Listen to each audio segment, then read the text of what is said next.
I just got off the phone with my mom. Oh, how's she doing? Oh, she's a little bit stressed out. We just had a long conversation about my grandmother. Oh, how's your grandmother doing? So. Yeah, My mom and my uncle really have their hands full right now. yeah. Yeah, a while back they started to notice things every once in a while with my grandmother. For example, her starting to drive more erratically, and they got concerned about that and went to her doctor and explained everything to her doctor, and the doctor agreed, yeah, she shouldn't be driving. So the next time my grandmother went in, my uncle and mom both went, and her my grandmother's doctor confronted her and said, I just think it's time to give up the keys and not drive anymore. Well, I And guess that was.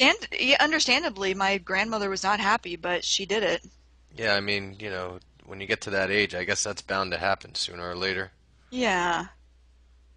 But now, here lately, there have been quite a few more things concerning my mom and uncle. So, ever since my grandfather passed away a few years ago, um, my grandmother's just kind of gone downhill since. They'd been living in Florida, and my mom and uncle decided to move my grandmother up just to be closer to them. And there's no other family in Florida. She had friends there, but no family.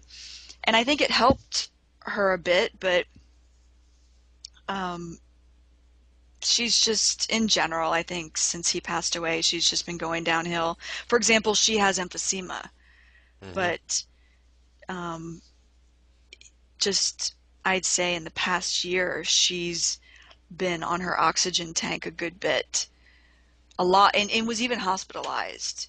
So it's been a problem in the past several years, but definitely gotten worse over the past year.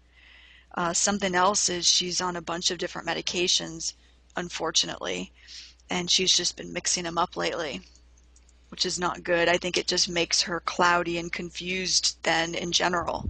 Yeah, I mean that can be really dangerous. I mean, she could take the wrong dosage of a medication, and it could be lethal. Yeah, yeah, exactly. So, yeah, they're thinking more and more, like I said, assisted living. I'd say about a month or so ago, they had sat my grandmother down and given her an ultimatum. When they were noticing a few things here and there, like with her driving, they decided, okay, it's time to do something. So they sat her down and said, we're giving you three choices. You can go into assisted living, or you can have someone start coming in regularly to sit with you, make sure you're taking your medications, the correct ones at the correct times, or you can go and live with Susan, my mom. And my grandmother decided she didn't want to live with my parents. She didn't want to put them out, and she definitely didn't want to go to assisted living, so she chose to have a sitter. She didn't like that either, but she realized she had no choice. Well, she had to choose one of the three choices. So she's been having a woman coming in like 3 days a week, and since that this woman has been coming in, then my mom and uncle have realized, oh, she needs someone actually kind of 7 days a week, not just three.